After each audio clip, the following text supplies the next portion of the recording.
Bonjour à tous. La séance est ouverte.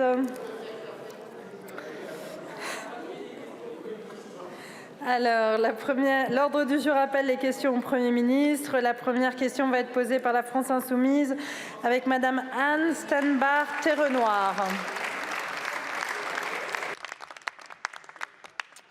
Merci Madame la Présidente. Nous venons de passer encore 11 mois à plus 1,5 degré. Vous savez, la limite qu'on ne voulait pas franchir, le point de bascule. Au Mexique, les feux ravagent les forêts et les singes hurleurs tombent comme des pommes, morts de déshydratation. Au Brésil, le ciel s'abat en pluie torrentielle et meurtrière. En Inde, 33 personnes sont mortes d'avoir tenu un bureau de vote en pleine canicule. Au Groenland, les neiges qu'on croyait éternelles ne sont plus. Il y aura bientôt plus de plastique que de poissons dans l'océan et les coraux chatoyants deviennent blancs comme un linceul. En Europe, les insectes disparaissent, les oiseaux se taisent et le continent se réchauffe 2 fois plus vite que le reste de la planète. Notre monde se meurt. Et que faites-vous ? Vous faites des économies, des milliards en moins pour l'écologie et tant pis pour les passoires thermiques, vous avez la clim dans le bureau. Vous balafrez la campagne tarnaise d'une autoroute A69 aussi inutile que destructrice. Vous nous enfouissez sous les déchets nucléaires et le pays du champion de la Terre est le seul d'Europe à ne pas respecter ses objectifs d'énergie renouvelable. Vous nous aspergez de pesticides, creusez des méga-bassines et entassez toujours plus d'animaux dans des fermes-usines. Vous méprisez les scientifiques qui se disent désespérés. Votre gouvernement est pire qu'incapable, il est coupable. Et à tous ceux qui vous crient l'urgence à changer, aux écureuils qui se hissent dans les arbres, aux gueules cassées de Sainte-Soline, aux jeunes qui dénoncent Total, le pollueur en chef, aux défenseurs du vivant et de l'intérêt général, vous répondez profit et intérêt privé. À grand renfort de gaz lacrymo, de grenades, de garde à vue. Vous interdisez la manifestation festive contre l'A69 samedi, alors que vous avez laissé défiler les néo-nazis dans Paris. Vous ne protégez pas les gens, vous protégez le béton et l'argent. Et voilà le pays des droits de l'homme devenu bourreau, pire pays d'Europe pour la répression policière des militants environnementaux. Monsieur le ministre, je n'ai qu'une seule question. Vous n'avez pas honte ? Je vous remercie. La parole est à Monsieur le Premier ministre. Merci Madame la Présidente, Mesdames et Messieurs. Allez, s'il vous plaît. Les députés, Madame la députée Anne Stenbar-Thérenard. Beaucoup de hargne dans votre question, beaucoup de mise en cause dans votre question, pas une seule solution ou proposition dans votre question. Zéro, pas une seule idée, pas une seule mesure, pas une seule proposition. Beaucoup de choses fausses aussi, Madame la députée. Vous nous parlez d'économie et de baisse de budget sur l'écologie ? 8 milliards d'euros supplémentaires pour l'écologie en 2024 par rapport à 2023. On a un budget de plus de 40 milliards d'euros pour l'écologie cette année. C'est jamais arrivé dans l'histoire de notre pays. Il n'y a jamais eu autant d'argent. Vous nous parlez des passoires thermiques et de la rénovation énergétique. C'est cette majorité qui a permis la rénovation thermique de 2 400 000 logements depuis 2017 parce qu'on a mis l'argent et les budgets nécessaires pour cela. C'est cette majorité qui a permis la mise en œuvre du leasing social à 100 €, qui a été un formidable succès avec plusieurs dizaines de milliers de Français qui ont pu passer à l'électrique grâce à cette mesure profondément sociale. Vous nous parlez de résultats ? Les émissions de CO2 l'an dernier ont baissé 6 fois plus qu'avant que le président de la République soit élu. Et ce n'est pas nous qui le dit, c'est le CIPREPA qui est indépendant qui le dit. 20% de baisse des émissions de CO2 depuis 2017. La réalité, c'est que vous ne parlez pas de ces résultats parce que vous, ce que vous souhaiteriez, c'est qu'on passe notre temps à brutaliser, à taxer, à injurier, à stigmatiser les Français sur ce sujet-là. Nous considérons que ce qui est efficace, qui permet d'obtenir des résultats sur l'écologie, c'est pas en permanence de brutaliser, de taxer, de stigmatiser, c'est d'accompagner, c'est d'investir, c'est de soutenir. C'est comme ça que nous avons obtenu ces baisses historiques des émissions de CO2. Vous ne voulez pas voir ce résultat parce que la réalité, c'est que ça n'est pas l'intérêt des Français qui vous intéresse. Merci beaucoup, Monsieur le Premier ministre. Madame la députée. Je réitère, vous êtes menteur et coupable. Dimanche pour l'écologie, on vote Manon Aubry. La parole est à présent Madame Julie Lernouz pour le groupe écologiste. Monsieur le Premier ministre, La semaine dernière, à quelques jours des élections européennes, vous avez organisé votre premier séminaire gouvernemental sur l'écologie pour faire le bilan de votre action et, je cite, « montrer que celle-ci n'a pas diminué ». Quelle ambition! Donc si je résume, vous considérez que sabrer dans les budgets de l'État accélère la rénovation énergétique, qu'abandonner la loi de programmation sur l'énergie et le climat nous libère des énergies fossiles et contribue à réduire drastiquement nos émissions, que les pesticides préservent la biodiversité et améliorent la santé de nos agriculteurs, que construire de nouvelles autoroutes réduit la pollution atmosphérique, qu'autoriser des nouveaux forages pétroliers est bon pour le climat, que laisser mourir nos PME dans les renouvelables encourage la réindustrialisation verte, et que Patrick Pouyanné est le meilleur ambassadeur du climat à l'étranger. Aussi, Monsieur le Premier ministre, nous écologistes serions curieux de votre définition de l'écologie. Je vous remercie, Monsieur le Premier ministre. Merci Madame la Présidente, Mesdames et Messieurs les députés, Madame la députée Julie Larnous. Je vais réitérer ce que je viens de dire dans ma réponse précédente, mais le faire peut-être un peu plus concrètement. Le budget de la transition écologique cette année, voté par le Parlement, c'est 40 milliards d'euros. En 2023, le budget dédié à la transition écologique, c'était 32 milliards d'euros. 40 moins 32, ça fait 8. Donc ça veut dire qu'on dépense 8 milliards de plus en 2024 qu'en 2023. C'est-à-dire c'est des faits. Vous dites on baisse les budgets. Non, ils augmentent, ils n'ont jamais été aussi élevés. Ensuite, je veux le dire ici, on vous a beaucoup entendu, et c'est totalement légitime, on est évidemment dans un débat démocratique, on vous a beaucoup entendu à un moment où l'État a été condamné par le Conseil d'État, la justice administrative, pour inaction climatique. Sur une période, je le rappelle, qui couvrait avant l'élection du président de la République, quand votre famille politique était au gouvernement avec François Hollande. Bon. On vous a entendu à l'époque utiliser cette décision de la justice administrative pour critiquer ce gouvernement. En fin d'année dernière, cette même justice administrative a annoncé qu'elle mettait fin à la procédure parce que cette majorité avait fait ce qu'il fallait sur l'écologie. On ne vous a pas entendu en parler. Je veux dire, quand il y a des choses positives, des bonnes nouvelles, on ne vous entend pas en parler. Vous parlez des émissions de CO2 à juste titre. Vous voulez lutter contre les émissions de CO2, la pollution à juste titre. Quand on a des résultats historiques l'an dernier sur la baisse des émissions de CO2, on ne vous entend pas en parler. Les émissions de CO2 ont baissé de 20% depuis 2017. Vous n'en parlez jamais. Vous nous parlez de l'utilisation des produits phytosanitaires. Les produits phytosanitaires, leur usage a baissé de 20% et même de 95% pour les plus dangereux depuis 2017, alors qu'à l'époque de François Hollande, quand vous étiez au gouvernement, ils avaient augmenté de 20%. On ne vous entend jamais en parler, jamais le dire.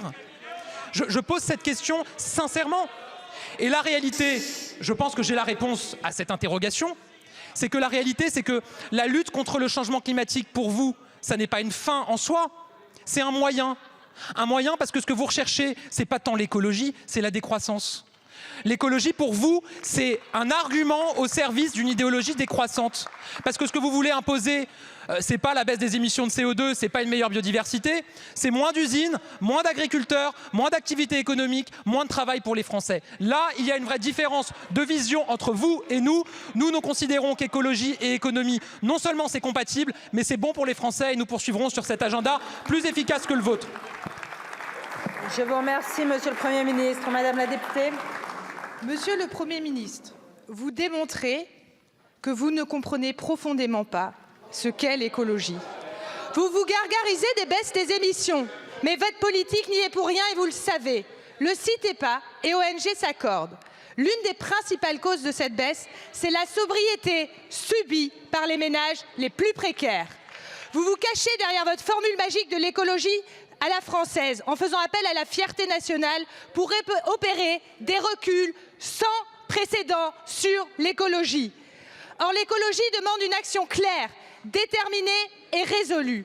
Elle demande de l'humilité face à l'ampleur de la tâche, de l'écoute aussi, de l'écoute des scientifiques que vous attaquez et qui nous alertent, de la jeune génération en détresse, de la société civile qui s'organise malgré vous. Monsieur le Premier ministre, force est de constater que vous n'y comprenez rien. Alors, avant que vous ayez complètement détruit l'école publique. Je vous remercie, Madame la Et rayé députée. toute notion d'Emmanuel Scott. Monsieur le Premier ministre.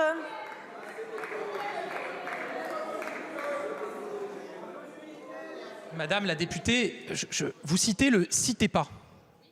Les Français, effectivement, peuvent se connecter, aller regarder l'étude CITEPA qui montre que les émissions de CO2 l'an dernier ont baissé de près de 6%, 5,8%.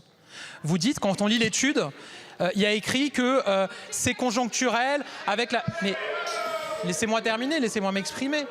Je peux quand même parler. Vous dites, c'est du fait de la sobriété, des factures... J'invite vraiment ceux qui nous regardent à aller lire le CITEPA. Ils disent, c'est à 2/3 par les investissements du gouvernement et structurel. 1/3 conjoncturel, 1/3 peut-être du fait de la sobriété, 2/3 structurel, parce qu'on investit pour la conversion des véhicules, parce qu'on investit sur la rénovation des logements. Vous savez, j'ai été regarder les chiffres. En 2014, c'était Cécile Duflot, qui vient de votre famille politique, qui était ministre du Logement. 2014. Il y a eu 50 000 rénovations thermiques accompagnées par l'ANA en 2014. L'an dernier, avec ce gouvernement, 600 000 rénovations thermiques. Je veux dire, c'est des faits, c'est des chiffres. Donc plutôt que de nous faire la leçon en permanence, soutenez quand il y a des choses qui sont positives pour les Français. Je vous remercie, Monsieur le Premier ministre. La parole est à présent à Monsieur Erwan Balanant pour le groupe démocrate. Merci, Madame la Présidente. Monsieur le Premier ministre, depuis 80 ans, le 6 juin, nous entretenons la mémoire du débarquement qui a permis la libération de la France et le retour de la démocratie en Europe. Nos grands-parents, nos arrière-grands-parents, avec la passion entretenue par la mémoire douloureuse de la folie meurtrière, nous ont partagé leurs terribles souvenirs et, comme Simone Veil, nous ont appris le plus jamais ça. Pourtant, certains militent aujourd'hui pour que l'extrémisme puisse à nouveau prospérer, ouvrant la voie à des expressions décomplexées et intolérables. Ainsi, vendredi, à Rospordin, dans ma circonscription, durant une conférence de la Ligue des droits de l'homme, un ancien candidat du Front National a commis un acte ignoble, un salut nazi. Ce geste d'adhésion aux pires idées du siècle dernier a été vécu comme une gifle par les participants et l'est pour nous tous. Il est aussi une honte pour ceux qui ont libéré la France et construit une Europe d'entraide et de paix. À l'heure où la guerre revient aux frontières de l'Europe, où nombre de nos démocraties sont mises en danger par les populismes de tous bords, l'ère de paix, de prospérité que nous venons de connaître semble devoir finir. Que diraient aujourd'hui nos grands-parents, nos arrière-grands-parents, en voyant leurs petits-enfants et leurs arrière-petits-enfants voter ce week-end pour remettre l'Europe aux mains de l'extrémisme? Nos aînés ne pensaient pas avoir à revivre la folie humaine et pourtant, c'est ce que nous risquons de vivre sans un sursaut et sans un réveil des consciences. Monsieur le Premier ministre, comment raviver la mémoire du siècle dernier, en particulier auprès de notre jeunesse? N'est-il pas urgent de nous retrouver autour d'un projet européen promouvant une culture de tolérance et de diversité? Je vous remercie, Monsieur le député. La parole est à Monsieur le Premier ministre. Merci Madame la Présidente, Mesdames et Messieurs les députés, Monsieur le député Balanant. Nous avons une chance, nous n'avons pas connu la guerre directement. Et les jeunes générations d'aujourd'hui, d'ailleurs, bien souvent, ont des grands-parents qui sont nés après la guerre. Et moi, je le vis, et en échangeant souvent avec des jeunes, on s'en rend compte. On perd parfois de vue à quel point ce que nous vivons, c'est-à-dire la plus longue période en paix sur le continent européen, en tout cas dans les pays membres de l'Union européenne, puisque la guerre est revenue en Europe, en Ukraine, c'est quelque chose de rare. Et on le doit notamment à l'Union européenne. On le doit d'abord à ceux qui ont débarqué il y a 80 ans, et nous commémorerons cette semaine avec de très nombreux chefs d'État le débarquement. On le doit à leur courage qui a permis de mettre fin à la barbarie nazie, et ce courage qui nous a permis de vivre en paix, qui nous permet de vivre en démocratie, qui nous permettra de voter ce dimanche. Et oui, je pense que vous avez raison de dire à quel point ce que nous vivons est fragile. Est fragile. On le voit en Ukraine. Vous avez un État autoritaire qui s'en prend à un État démocratique parce que finalement, ils n'aiment pas la démocratie, la liberté. C'est fragile aussi parce qu'on le voit. Des voix qui prospèrent sur le doute, qui prospèrent sur des difficultés réelles que connaissent nos concitoyens ou les concitoyens européens. Certains prospèrent là-dessus pour défaire ce projet européen. Ils se drapent désormais d'un discours laissant entendre qu'il serait désormais favorable à l'Union européenne, en tout cas qui ne serait plus pour en sortir. Mais quand on regarde leur projet, c'est bel et bien celui d'une sortie méthodique de l'Union européenne.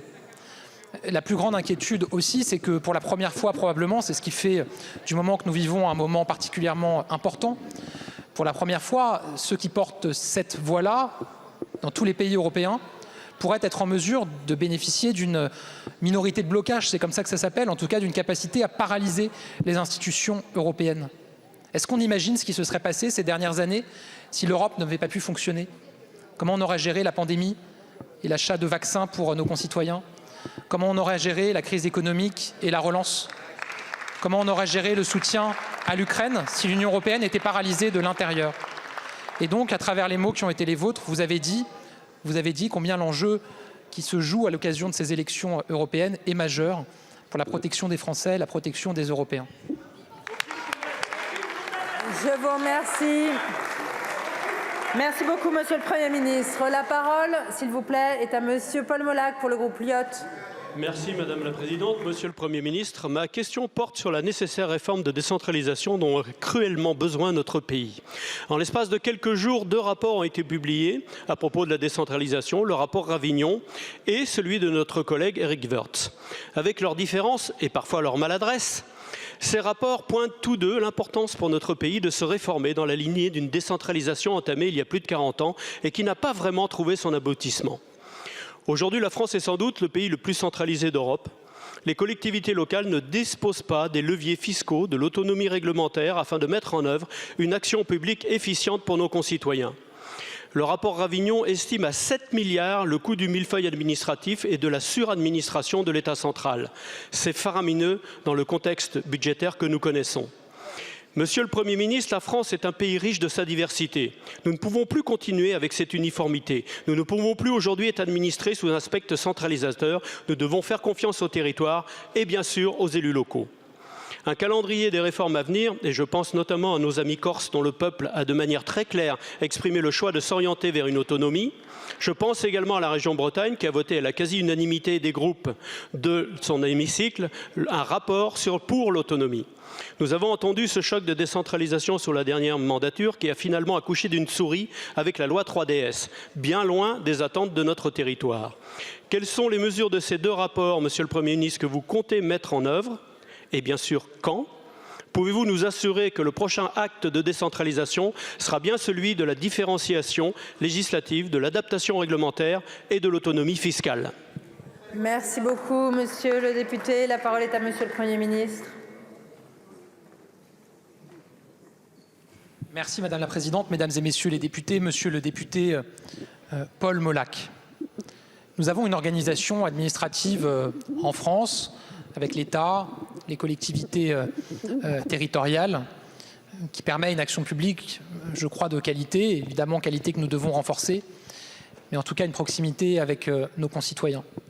On le voit aussi, et c'est mon cas en tant qu'élu local, je suis conseiller municipal dans ma commune depuis 10 ans désormais, on le voit aussi avec un enchevêtrement de compétences, avec parfois des compétences, des financements qui sont peu lisibles, avec une autonomie des collectivités locales qui s'est trouvée réduite depuis plusieurs décennies maintenant par différentes réformes. Face à ce constat-là, le président de la République a souhaité confier une mission à votre collègue Éric Woerth, qui pendant 6 mois a concerté, a consulté, a travaillé et vient de nous remettre un rapport extrêmement riche de 51 propositions qui permet, je le crois, d'identifier des moyens, d'abord pour clarifier les compétences de chacun, ensuite pour donner plus de visibilité, de prévisibilité et donc, je le crois, d'autonomie dans les décisions aux collectivités locales sur leur financement, pour avancer sur un véritable statut de l'élu, pour clarifier aussi un certain nombre de règles électorales, notamment s'agissant des plus grandes communes. Une fois que ce travail a été remis, avec celui de Boris Ravignon que je veux saluer, sur l'enchevêtrement, le millefeuille qui estime effectivement à 7,5 milliards les économies qui pourraient être réalisées, une fois que ces travaux ont été remis, il est maintenant le temps pour le gouvernement de concerter sur la base de ces propositions pour écrire des textes de loi. La concertation, je la démarrerai dès ce mois-ci. Évidemment, chaque ministère concerné concertera aussi les associations d'élus, les parlementaires engagés, je sais que vous en faites partie, et évidemment un certain nombre d'acteurs. Tout ça pourquoi? Pour aboutir à plusieurs projets de loi que j'ai annoncé vouloir déposer d'ici à la fin de l'année. Sur la clarification des compétences, sur le statut de l'élu, on a par ailleurs les textes financiers qui arrivent aussi. C'est dans cette optique-là et avec cette méthode-là que je souhaite avancer. Tout cela, et je pense qu'il ne faut jamais le perdre de vue, et c'est bien présent dans le rapport d'Éric Woerth, tout cela en partant d'un seul prisme, celui de nos concitoyens sur le terrain. Comment la qualité de l'action publique s'améliore pour nos concitoyens. Je pense que c'est ça qui doit nous guider et en tout cas c'est dans cet état d'esprit que j'avancerai avec le gouvernement. Merci beaucoup, Monsieur le Premier ministre. Monsieur Molac. Oui, Monsieur le Premier ministre, je crois que nous sommes bien raccords par rapport à ça. C'est l'efficacité, évidemment, de l'administration qui est très importante pour lutter contre la désespérance de nos concitoyens qui se tournent vers les extrêmes. Et nous avons un certain nombre de réflexions, y compris au Sénat, avec la loi Gatel, entre autres, mais il nous faudra changer la Constitution. Je vous remercie, mon cher collègue. La parole est à présent à Monsieur Jean-Pierre Vigier, du groupe Les Républicains. Merci Madame la Présidente, Monsieur le Premier ministre. Que de temps perdu. Que de temps perdu depuis les premières annonces d'une grande loi d'orientation agricole. Que de temps perdu à proposer des mesures essentiellement techniques qui ne répondent pas au cœur des revendications de la profession agricole. Depuis trop d'années, l'État rend la vie impossible à celles et à ceux qui ne comptent pas leurs heures pour nous nourrir et pour entretenir nos paysages. Alors que la loi d'orientation agricole a été adoptée sans enthousiasme, force est de constater qu'elle ne sera pas débarrassée de nos agriculteurs des normes et des contraintes qui les empêchent tout simplement de faire leur métier. Nous attendions un cap clair et ambitieux. Vous nous avez proposé un texte qui n'apporte aucune perspective s'agissant du revenu, de la fiscalité, du foncier, de la compétitivité, des surtranspositions. Je vous le répète, votre projet de loi se paie de mots sans apporter de réponse satisfaisante à la crise agricole.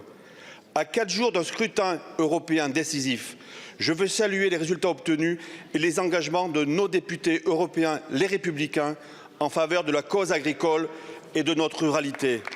La souveraineté alimentaire ne restera qu'un vœu pieux, Monsieur le Premier ministre, sans des mesures fortes, notamment pour l'augmentation de la PAC et pour les clauses miroirs dans les accords de libre-échange.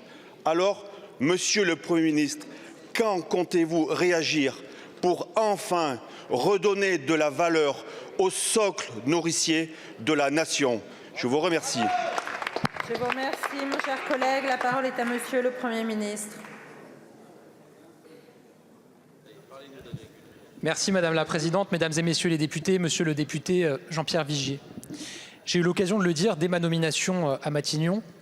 Pour moi, l'agriculture est au-dessus de tout et doit toujours être regardée au-dessus de tout. Parce que l'agriculture, c'est ce qui nous permet de nous nourrir, parce que l'agriculture, c'est notre souveraineté, et parce que l'agriculture, c'est l'âme de la France. C'est nos savoir-faire, c'est notre identité, ce sont nos terroirs, nos spécialités. J'ai été nommé, vous vous en souvenez, au moment où un mouvement dans l'Europe entière avait émergé, un mouvement de colère des agriculteurs dans l'Europe entière qui avait émergé au moment de ma nomination.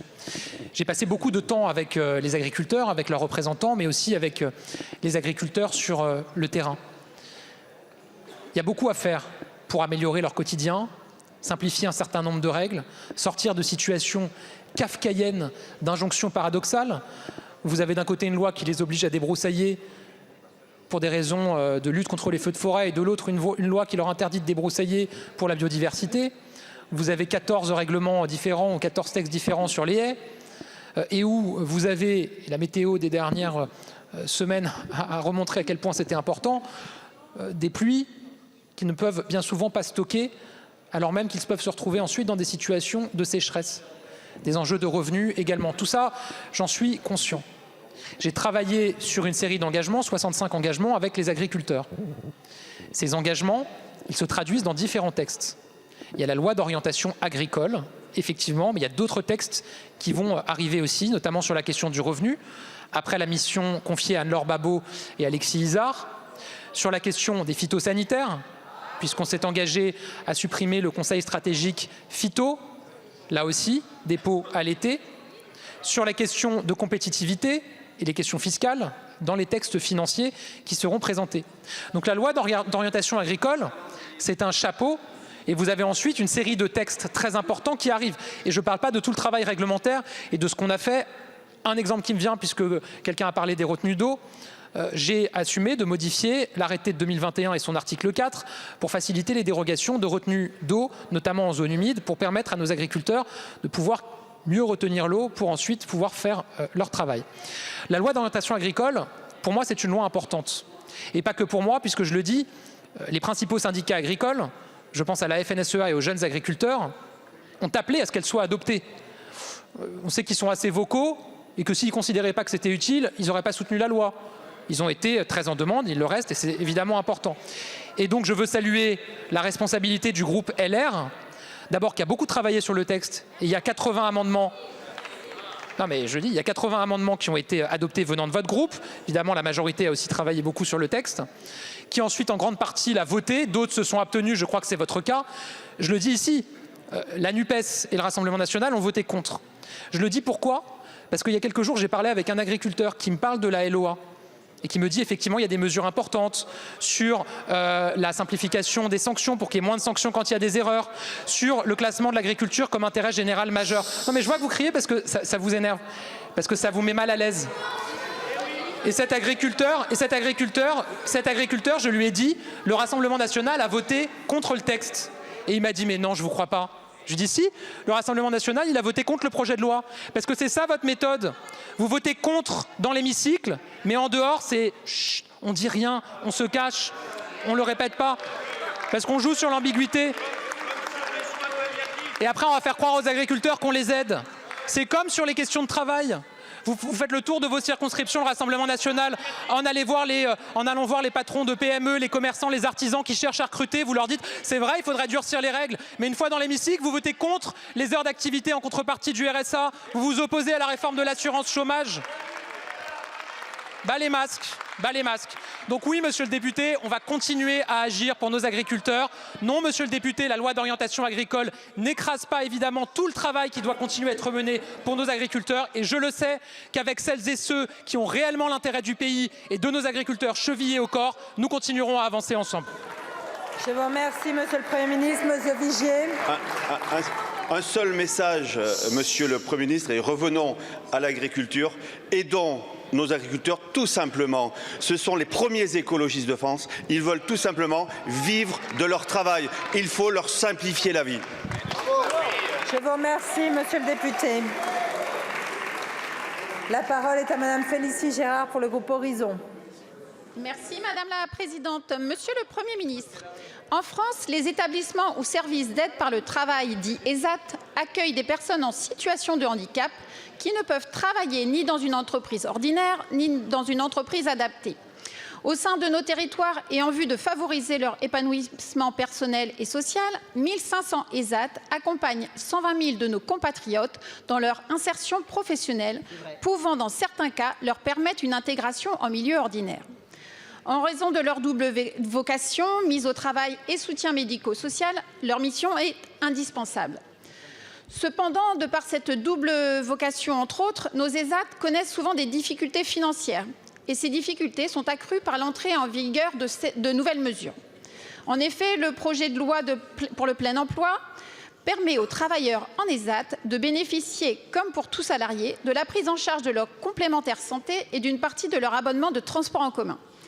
Ces mesures sont évidemment de bonnes nouvelles pour les travailleurs de ces établissements, mais certains ESAT nous alertent. Nous leur imposons des coûts qu'ils n'ont pas les moyens de supporter. Monsieur le Premier ministre, l'insertion par l'emploi est une réelle demande de nos concitoyens, en situation de handicap, et je n'ai aucun doute que ce soit une des priorités de votre gouvernement. Ma question est donc la suivante. Afin d'assurer la viabilité de leur activité et l'exercice de leur mission dans les meilleures conditions possibles, comment le gouvernement compte-t-il accompagner les ESAT dans leur action? Je vous remercie. Je vous remercie. La parole est à Monsieur le Premier ministre.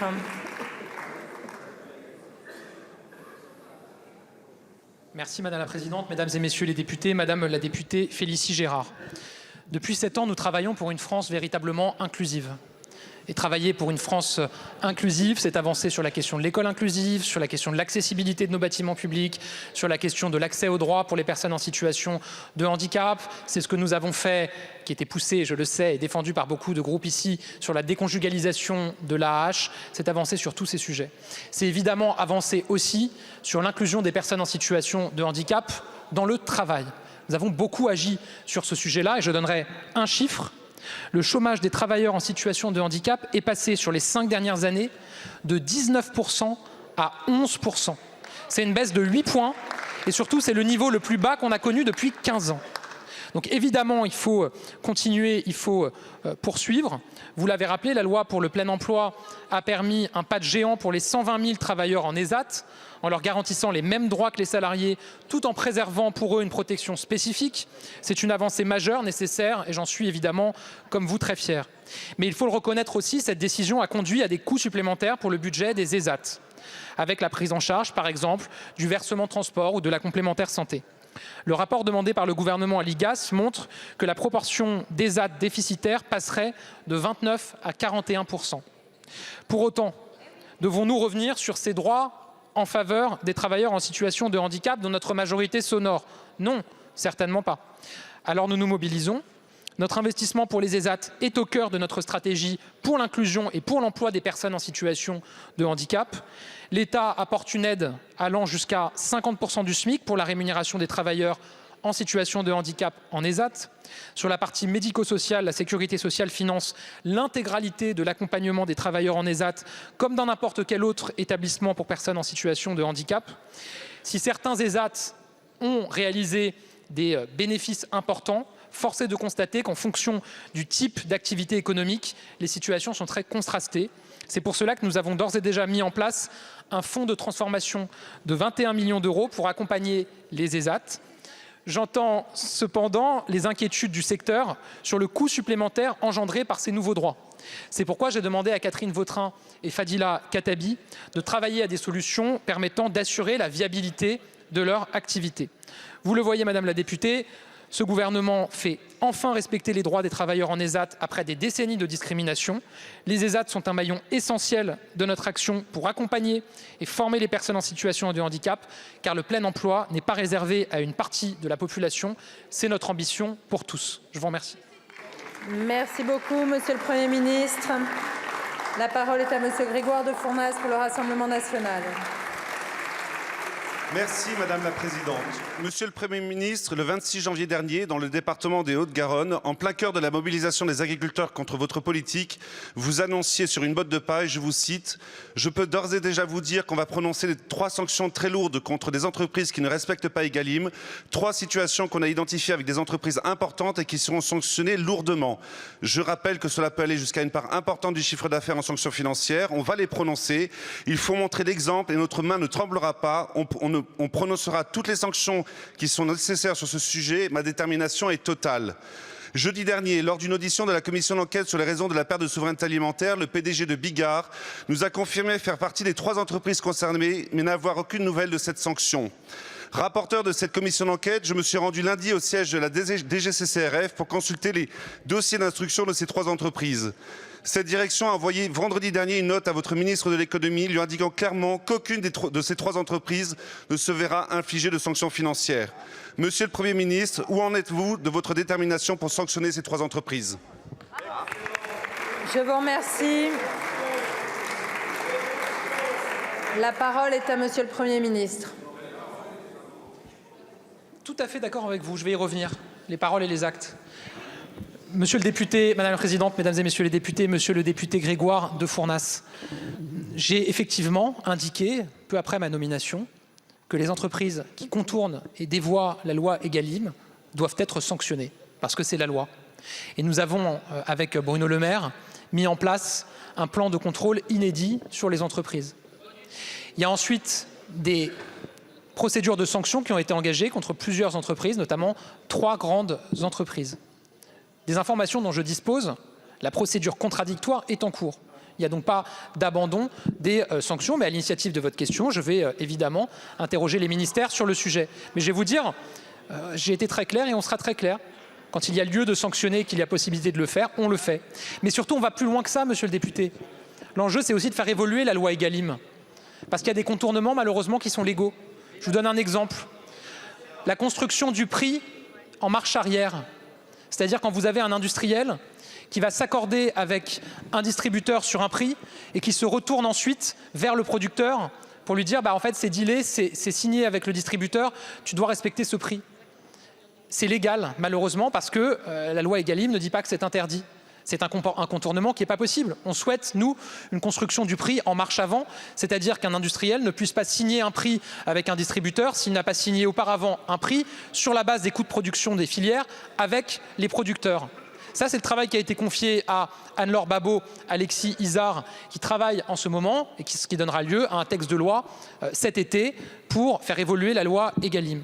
J'ajoute que nous proposons aussi un Egalim européen pour éviter les contournements de la loi Egalim en France avec des centrales d'achat qui sont basées dans d'autres pays européens. C'est sûr que sans Europe, comme vous le proposez, il n'y aura pas d'Egalim européen, monsieur le député de Fournas.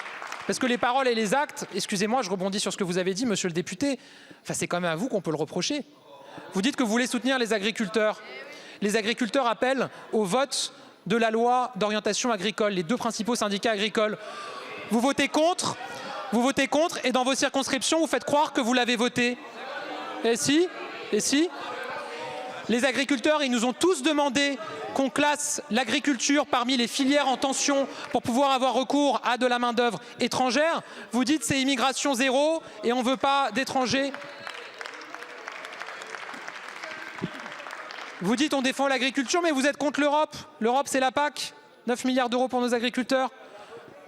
Nous, on propose un Egalim européen qui va permettre de mettre fin aux différents contournements. Vous vous opposez à ça. Donc des paroles et des actes, c'est vous. Mettez des votes et des actes en face de vos paroles.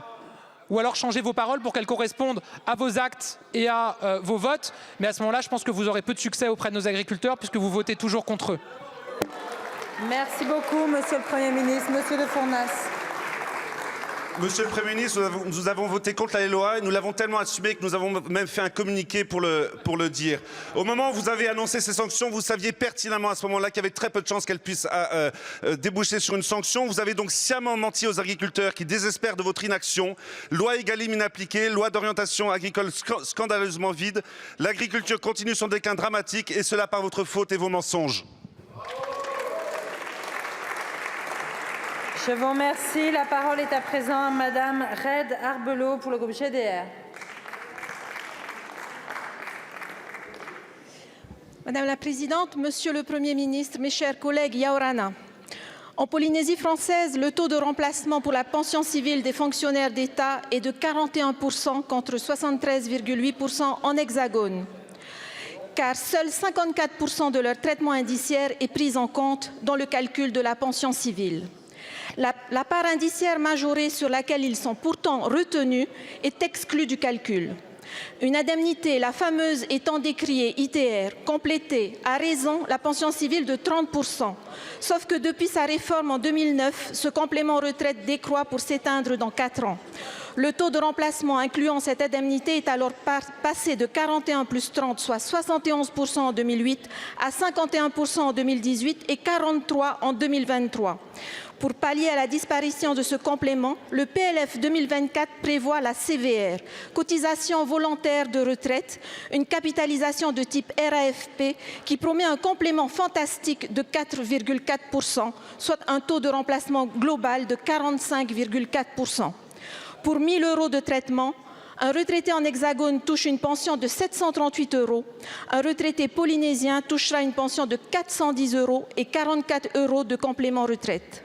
Vous avez reçu, comme moi, Monsieur le Premier ministre, un courrier de l'intersyndicale demandant la prise en compte de tous leurs traitements indiciaires dans le calcul de leur pension civile. Ma question est simple. Allez-vous revoir votre copie? Merci beaucoup, Madame la députée. La parole est à Monsieur le Premier ministre. Merci Madame la Présidente, Mesdames et Messieurs les députés, Madame la députée Mereana Reid Abello. Vous m'interrogez sur un sujet important et cette question me donne l'occasion de saluer la Polynésie française. La Polynésie française qui accueillera les épreuves de surf des Jeux Olympiques et Paralympiques. Enfin, pardon, je peux répondre à Madame la députée. La Polynésie qui accueillera les épreuves de surf des Jeux Olympiques et Paralympiques à partir du 27 juillet. Le gouvernement a voulu que ces épreuves aient lieu en Polynésie française, sur le site de Te Aupo. Je comprends que les socialistes fassent une remarque, puisque c'est vrai que Madame Hidalgo avait été visiter le site, on s'en souvient. Ce sera un moment de grande fierté et de fête pour la Polynésie et la France entière. Je veux saluer l'engagement de tous les acteurs et notamment des autorités du pays, de Paris 2024, des services de l'État et des agents publics dans la préparation de cet événement majeur à qui nous aurons vraiment une pensée et nous avons à cœur qu'il soit réussi. S'agissant de l'indemnité temporaire de retraite, l'ITR, sur laquelle vous m'interrogez, je tiens d'abord à vous souligner mon engagement et avant vous, à saluer votre engagement et avant vous celui du président Brotherson, ainsi que celui du député Philippe Dunoyer en Nouvelle-Calédonie, qui ont permis que ce sujet aboutisse 15 ans après la mise en extinction de l'ITR en 2009. Je peux témoigner que vous m'avez vous-même régulièrement saisi sur ce sujet quand j'étais ministre des Comptes publics et je vous remercie de votre persévérance sur ce sujet. De quoi s'agit-il ? L'ITR est un dispositif de majoration de pension créé après-guerre pour les fonctionnaires de l'État de certains territoires ultramarins, dont la Polynésie française, qui comportait néanmoins de nombreuses limites et il pouvait générer des abus qui étaient unanimement reconnus. Lorsqu'il a été mis en extinction progressive en 2009, le gouvernement avait fait une promesse à l'époque, celle de mettre en place un dispositif alternatif de cotisation pour compenser pour les futurs pensionnés la perte de pouvoir d'achat liée à la fin de l'ITR prévue en 2028. Il a fallu attendre un rapport de Philippe Dunoyer en 2019, puis un engagement du président de la République à Papeete à l'été 2021, pour qu'un comité ITR réunisse enfin les élus des territoires concernés et les partenaires sociaux et se penche sérieusement sur la question. Ce comité s'est réuni à plusieurs reprises en 2022 et en 2023 et ces travaux collectifs nous ont permis de faire émerger une solution que nous avons inscrite dans la loi de finances de 2024 et qui est en train de se déployer sur le terrain. En partant d'un constat simple, si les écarts entre le coût de la vie dans l'Hexagone et les territoires ultramarins sont bien pris en compte pendant la vie active de l'agent grâce à une indexation de la rémunération, ils le sont moins lorsque les agents partent à la retraite, en particulier dans les territoires du Pacifique et à Saint-Pierre-et-Miquelon. C'est pourquoi nous avons ouvert à compter du 1er avril 2024 la possibilité à tout agent titulaire de la fonction publique d'État ou militaire en service en Polynésie française, en Nouvelle-Calédonie, à Wallis-et-Futuna et à Saint-Pierre-et-Miquelon, de cotiser sur l'ensemble des compléments de rémunération qu'il perçoit au régime de la retraite additionnelle de la fonction publique. Et pour s'assurer que l'adhésion à ce dispositif ait un effet immédiat pour les agents qui partiraient prochainement à la retraite, un montant plancher est prévu. Aucun agent ne pourra ainsi toucher moins de 4 000 € annuels. Je rappelle que si nous n'avions pas pris une mesure en PLF 2024, les pensionnés qui seraient partis à compter du 1er janvier auraient perçu un ITR annuel de 3 200 €, puis de 2 400 € en 2025, 1 600 € en 2026, 800 € en 2027, puis plus rien à partir de 2028. Le système que nous avons mis en place permet de figer à 4 000 € par an le montant perçu, soit le montant de 2023. Je sais que vous suivez très précisément la mise en œuvre de ce nouveau dispositif sur le terrain. Des sessions de présentation du dispositif aux équipes locales gérant les ressources humaines ont d'ores et déjà été organisées et consigne a été donnée d'intensifier la communication vers les agents préparant leur départ en retraite. J'ai pour ma part demandé un premier bilan du dispositif d'adhésion pour fin juin. Je ne manquerai pas de vous communiquer ce bilan. Vous le voyez, Madame la députée, alors qu'aucune solution à la mise en extinction de l'ITR n'avait été apportée par les gouvernements successifs depuis 15 ans, ce gouvernement a agi pour mettre en œuvre l'engagement du président de la République et pour apporter une solution concrète et adaptée aux retraités ultramarins du Pacifique et de Saint-Pierre-et-Miquelon. Je vous remercie, Monsieur le Premier ministre. Madame la députée. Monsieur le Premier ministre, sauf votre respect, je ne parlais pas de l'extinction de l'ITR, mais bien de la pension civile. Les retenues sociales des 6 000 actifs compensent 4 à 5 fois le surcoût pour une pension civile juste et équitable pour les 130 nouveaux retraités polynésiens chaque année. 50 ans qu'on les retient sur tout leur indiciaire, ils ont droit à une vraie pension civile. On leur invente des dispositifs ad hoc qui ne répondent pas à la problématique. Appliquer le droit commun à traitement indiciaire, pension civile équivalente. Merci. Je vous remercie. La parole est à Madame Fathia Keloua-Hachi pour le groupe socialiste. Merci, Madame la Présidente. Monsieur le Premier ministre, vous débattez au mépris du pluralisme avec seulement l'un des candidats aux prochaines élections. Vous vous invitez à la radio pendant l'interview de votre candidate, bien que vous avez juré y avoir été forcé. Le président de la République, lui, interviendra longuement à la télévision la veille de la fin de la campagne. Il y a comme un mélange des genres entre activité gouvernementale et électorale qui, de toute évidence, nous interroge. Depuis le 27 mai jusqu'au 9 juin, le gouvernement est dans la période traditionnelle de réserve. Pourtant, Monsieur le Premier ministre, votre communication en faveur de votre liste par le biais des réseaux officiels contrevient à ce principe. Les moyens du ministère participent-ils à stimuler la campagne du camp présidentiel? Votre position ainsi que votre temps de parole en tant que chef du gouvernement n'ont pas vocation à combler les manques d'une campagne visiblement en échec. Tout comme l'audiovisuel public n'a pas à être votre organe de communication au mépris du pluralisme. Nous redoutions de telles dérives, qu'elles deviennent demain monnaie courante avec votre fameuse réforme mortifère de l'audiovisuel public. Réforme soutenue par la droite, avec pour seule lubie une espèce de nostalgie de l'ORTF. Mais finalement, l'exécutif prend les devants. Il prend les devants de sa propre réforme en s'accaparant toutes les antennes. Alors, Monsieur le Premier ministre, dans ce contexte inquiétant, quels sont les engagements du gouvernement pour garantir durant ces derniers jours de campagne un débat équitable et démocratique? Je vous remercie. Madame la députée, Monsieur le Premier ministre. Merci Madame la Présidente, Mesdames et Messieurs les députés, Madame la députée Fathia Keloua-Hachi. On arrive au terme de cette séance. Les Insoumis et les écologistes nous ont parlé d'écologie. Les Horizons nous ont parlé des travailleurs en situation de handicap. Les LR, le Rassemblement national, nous ont parlé d'agriculture. Les LIOT nous ont parlé des collectivités locales. Je suis sûr que la question de renaissance qui arrive sera sur la vie quotidienne des Français. Vous nous faites, les socialistes, de la politique politicienne. C'est dommage. C'est dommage. Je pense que les Français qui nous regardent, ils attendent plutôt qu'on parle de leur quotidien et des enjeux importants.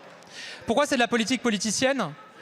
Parce que Madame la députée, et vous le savez, je sais que vous êtes membre de la commission éducation et culture, et vous le savez, il y a ce qu'on appelle un gendarme dans les campagnes électorales du temps de parole qui s'appelle l'Arcom, et qui garantit que quand vous avez des personnalités qui s'expriment pour soutenir une candidature, leur temps de parole soit retiré du temps de parole pour cette liste. Ça a toujours fonctionné comme ça, j'espère, ça continuera toujours à fonctionner comme ça, c'est tout simplement nos règles. Donc la réalité, c'est que, oui, moi j'assume, je soutiens évidemment la liste de Valérie Ayé pour mon pays et pour l'Europe, le président de la République aussi. Quand il y a des expressions de membres du gouvernement en soutien de cette liste, c'est toujours, comme ça a toujours été le cas, sous toutes les majorités, sous tous les gouvernements, décompté du temps de parole. Donc ce qui vous dérange, je vais vous dire ce qui vous dérange, vous êtes probablement jalouse qu'on soutienne la liste de Valérie Ayé et pas la vôtre. Vous avez, vous et votre liste, vous avez les soutiens honteux. Vous êtes soutenu par François Hollande et vous avez le soutien honteux, vous voulez le cacher le plus possible, ce qui n'est pas très agréable pour l'ancien président de la République. Et donc c'est ça la réalité. Et vous devriez plutôt vous réjouir qu'il y ait des débats sur les européennes à des heures de grande écoute pour intéresser les Français et leur permettre évidemment d'aller voter en connaissance de cause le dimanche 9 juin. Je vous remercie, Monsieur le Premier ministre. La parole est à Madame Véronique de Montchalin pour le groupe Renaissance. Merci Madame la Présidente. Monsieur le Premier ministre, depuis le 30 mai, les résultats 2024 d'admission aux formations sont délivrés en continu sur la plateforme Parcoursup. Comme chaque année depuis sa mise en place, Parcoursup subit des critiques au moment des résultats. Ceci étant dit, force est de constater que cette année, la phase d'admission principale concerne 9 445 candidats qui ont confirmé au moins un vœu d'orientation dans l'enseignement supérieur, soit une progression de 3,1% en cohérence notamment avec la progression de la démographie lycéenne. Et que par ailleurs, à l'issue de la campagne 2023, 95% des néo-bacheliers avaient reçu au moins une proposition d'admission et 83% en avaient accepté une. Monsieur le Premier ministre, si nous ne pouvons que nous réjouir de cette nette amélioration de l'usage et des performances délivrées par la plateforme Parcoursup pour nos jeunes étudiants, une interrogation demeure, celle du maintien de la distinction entre les filières identifiées comme étant sélectives et celles dites non sélectives. En effet, les formations de type classe préparatoire, BTS, IUT et autres formations post-bac sont identifiées comme étant sélectives, alors que les licences universitaires ne le sont pas. Dans la réalité, la frontière semble en effet plus ténue entre un IUT théoriquement sélectif qui attire peu et une filière universitaire très demandée, où la sélection risque de se faire par le manque de place. Même si l'université est censée assurer une place à chaque candidat, certaines licences qui reçoivent un nombre important de candidatures ne sont pas en mesure d'assurer des places à l'ensemble des candidats. Aussi, ces dernières deviendront de facto sélectives. Monsieur le Premier ministre, au regard de cette situation, est-il envisagé une évolution de cette procédure afin de permettre aux candidats d'avoir une meilleure visibilité sur leurs chances d'accéder à ces formations non sélectives qui le deviennent par la force des choses? Je vous remercie. Merci beaucoup, ma chère collègue. La parole est à Monsieur le Premier ministre. Merci Madame la Présidente, Mesdames et Messieurs les députés, Madame la députée de Montchalin. Je connais, Madame la députée, votre engagement de longue date et je dirais même votre attachement à notre jeunesse, à l'école, à l'enseignement supérieur. Chacun le sait, l'un des moments clés de la vie d'un lycéen, ce sont ses choix pour l'avenir, ses choix pour le supérieur. Un moment important pour les jeunes, un moment important pour toutes les familles. Je sais que nombreux ici sont dans ce moment avec Parcoursup. Un moment qui peut aussi être un moment synonyme d'inquiétude et d'angoisse. Alors pour ces familles, nous devions donner le système simple et clair. Un système, j'ose le dire en ces termes, même s'il y a toujours évidemment une inquiétude, mais le moins anxiogène possible. Un système juste, transparent, qui garantit les chances de chacun et offre des solutions à tous ceux qui souhaitent poursuivre leurs études. Moi, je me souviens quand même ce qu'il y avait avant Parcoursup, APB, admission post-bac. Je m'en souviens en tant qu'usager, entre guillemets, quand j'avais passé mon bac. C'était le tirage au sort. Il n'y a rien de plus angoissant que de savoir si on peut être tiré au sort ou pas pour poursuivre dans la filière dans laquelle on a envie de poursuivre. Et c'est totalement anti-méritocratique de se dire votre affectation dans telle ou telle filière va se faire par tirage au sort. Donc, ce système a été mis en place, Parcoursup. Tout n'a évidemment pas été parfait dès le départ et tout n'est pas encore parfait par principe. Mais on a appris vite et je crois qu'on a su nous adapter avec méthode, c'est-à-dire en écoutant les lycéens et les familles. La procédure était très longue, on s'en souvient au départ, nous l'avons réduite. Elle dure 44 jours cette année contre 108 jours en 2018. 108 jours, souvenez-vous. Les familles nous demandaient de pouvoir anticiper davantage. Nous les avons entendus et cette année, un site d'entraînement a été mis en place début mai pour que chacun puisse se familiariser au fonctionnement de Parcoursup.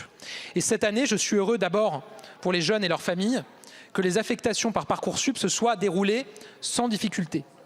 945 500 candidats étaient inscrits, c'est près de 30 000 de plus que l'année dernière. Aujourd'hui, près de 80% des lycéens ont déjà reçu au moins une proposition. C'est beaucoup mieux qu'en 2023. Alors je veux d'abord adresser mes félicitations évidemment aux lycéens qui sont sur le point de faire leur choix avec l'appui de leurs professeurs, dont je salue la mobilisation au service de leurs élèves. Je veux aussi adresser un message simple à celles et ceux qui ne sont pas encore devant une proposition d'admission. Il y a des lycéens qui n'ont pas encore reçu une proposition d'admission et je leur passe un message très clair, pas de panique. Pas de panique, on est au début de la procédure. Il y a encore plus d'un mois, tous les matins jusqu'au 10 juillet, les dossiers des candidats seront mis à jour en fonction de l'évolution des listes. Sans offre aujourd'hui, il est tout à fait possible d'en recevoir une le lendemain ou dans les jours qui viennent. Je veux aussi dire que nous ne laissons aucun élève sur le bord de la route. Pour ceux qui n'auraient été admis dans aucun de leurs vœux, une procédure complémentaire va s'ouvrir dès le 11 juin. Ces élèves bénéficieront d'un accompagnement spécifique et les équipes de Parcoursup prennent contact avec eux ces jours-ci par mail ou par téléphone pour trouver des solutions à leur situation. Madame la députée, vous m'avez interrogé spécifiquement sur la sélectivité de certaines filières. C'est le cas des IUT ou de certaines écoles d'ingénieurs universitaires. C'est la force de Parcoursup de proposer l'éventail des possibilités et d'accompagner les lycéens. Parcoursup est, je le redis ici, je le crois profondément, une avancée par rapport à la situation antérieure où les jeunes étaient tirés au sort. Ça permet plus de transparence, notamment sur les critères d'analyse des dossiers. C'est, je crois, plus d'égalité en promouvant les élèves boursiers ou inscrits dans des cordées de la réussite et en reconduisant les aides à la mobilité de 500 €. C'est enfin plus de liberté pour les élèves qui ont pu choisir parmi 24 000 formations, dont 10 000 proposées par la voie d'apprentissage. On reste évidemment totalement vigilant, à l'écoute, lucide sur les angoisses, les inquiétudes et surtout